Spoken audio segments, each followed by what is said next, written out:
ako sa bahay ni Kuya, dala ang pangarap. Pero kalakip nun, may takot na di ko matakasan. May isang taong matagal ko nang iniwasan. 2 taon kong pinilit kalimutan. Di ko alam kung anong mararamdaman. Gusto ko lang sana'y magkaayos bilang magkaibigan. Masakit man, pero tanggap ko na hindi siya naging man enough para sa'kin noon pa.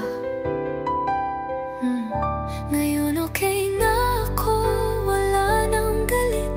Ang gusto ko lang kahit friendship man lang ay maibalik. Sayang din ang masasayang alaala. Huwag na sana nating sayangin pa. Pero bakit may isang lalaking biglang dumating? Tinutokso nila ako, curious daw siya sa akin. Si Dustin tahimik pero may dating, may ngiting parang kaya kong lambingin. Sabi ko sa sarili, bawal akong kiligin, pero bawat kilos niya parang may lambing. May mga tingin na di ko maintindihan. May balak pa siyang akyatin ang pader na itinataas ko ng matagal. Baka hindi niya alam, si Papa ang standard ko sa pag-ibig. Kaya mataas ang pader na binuo ko sa paligid. Si Bastin hindi sayumpa, kit lang o pakitang tao. Tahimik lang pero may malasakit sa bawat kilos na to. Makikita mo kung paano siya makitungo, mapagbigay, masipag at totoo sa puso. Hindi siya niya ingay pero ramdam mong may laman. Lahat ng galaw niya laging may dahilan.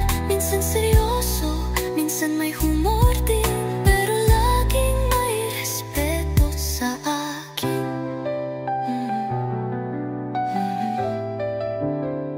Akala ng lahat hindi ako iyakin.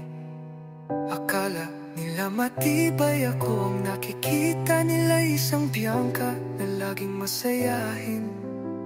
Pero ang totoo, isa rin akong mahinang babae na pilit lumalaban sa dilim. At kay Dustin ko lang yun nagawang ipakita. Kapag kasama ko siya, ako'y kumakalma. Para bang hindi ko kailangang magpanggap o magtago, kasi sa kanya sapat na kung sino talaga ako. Dustin, salamat sa pagtrato sa akin bilang prinsesa.